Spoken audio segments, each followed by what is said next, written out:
Hello everybody, this is Gareth Cahoon Speaks back here with another video. I'd like you to hit the subscribe bar, give me a thumbs up if you like the video, or hit the notification bell to be notified when I post my next post. Or otherwise you can look me up at my website, which is www.garethcahoon.co.uk. Or if you'd like to support the ministry, you can do so through garethcahoon3@gmail.com on PayPal. This one is about the big bad Jews again. I'm serving you because you're human. Israeli non-profit Natan operates in Gaza. Yes, that's right, Gaza. They're helping their enemies. Inspirational Israeli pioneer Alice Miller recently spoke about her humanitarian work in Gaza through an Israeli non-profit called Natan. Miller is famous for breaking the glass ceiling for Israeli women back in 1994 when she sued the IDF in Israel's High Court for not allowing her to be a fighter pilot.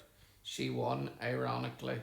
She had only chosen the path because her dream was to be an astronaut, but she was told she needed experience as a test pilot. The landmark decision opened the way for women to serve as fighter pilots and combat soldiers. Women have to be a meaningful part of this society, and in Israel, going through the military and going up the ranks is a very, very strong way for women to become a serious part of what's going on in Israel.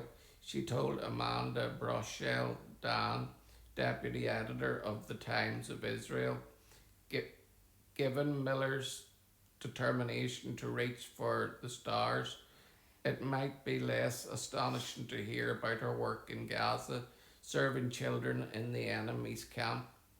After extensive travel and mastering a variety of occupations, Miller and her Indian husband returned to Israel, where she is now a CEO of Natan, a worldwide disaster relief organisation established about 23 years ago. Natan was originally named after Avram Abel Natan, a notorious humanitarian and peace activist who founded the Voice of Peace radio station and was imprisoned for his determined efforts to communicate with enemy leaders. Like Miller, Natan also spent time in India and served as a pilot, volunteering in the Mashal Volunteers in the 1948 Arab-Israeli War, and later working for El Al Airlines. He named his plane Shalom, writing peace in Hebrew, Arabic and English. When Natan landed in Port Said in 1966, asking to meet with the Egyptian President Gamal Abdel Nasser and to call for peace between Israel and Egypt. He was promptly deported back to Israel and arrested later in the 1970s. He brought a ship to meet the PLO head Yasser Arafat in international waters, while also being involved in disaster relief in Cambodia, Bangladesh, Biafra, Colombia and Ethiopia. He really believed that we have to talk, that we can not only speak through our sword. Miller explained, "We want to talk peace." He spoke with Yasser Arafat before you were allowed to speak with Yasser Arafat. He couldn't do it in Israel, so he bought a ship and he put it outside the territorial borders of Israel in the Mediterranean, called The Voice of Peace, and the Voice of Peace broadcast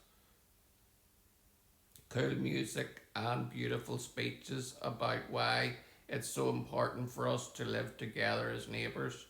When Israel was just recovering from the independence war, nobody really understood why we had to help anybody else. Miller continued explaining some of the challenges that Natan faced from Israel. We got it bad ourselves anyway. You know what you're doing, helping people in Africa, but negativity did not stop. Iranian born Abbie Natan in his lifetime, and has also not stopped Alice Miller either. Natan is an extremely unique organisation in that it is a pure volunteer organisation. She explained, we have hundreds of professional doctors, nurses, psychologists, social workers, dentists, and volunteers. Wherever there is a disaster anywhere on earth, it can be made, it can be man-made disaster like war or natural disaster. We get an airplane and we go and we open up a clinic. We serve people medically, but we know that in disaster situations, if a person has a cut in their arm, they have the same size cut in their heart. So we bring along social workers as well as while the child is getting treated to be a doctor. There is a social worker that takes care of the parents, Miller said.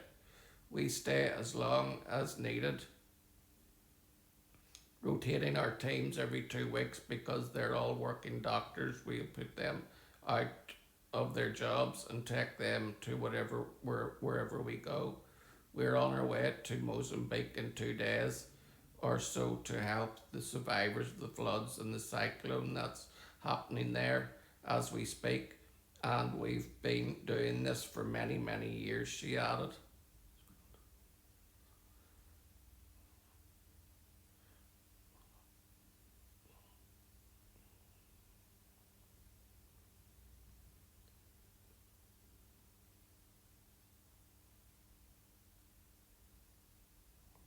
So many people say to me about the court case 30 years ago, how did you do it?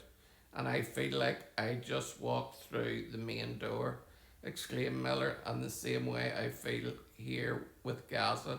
As long as you're clear with what you want, we want to support children because they're children. I don't want to live as a human being with a closed heart.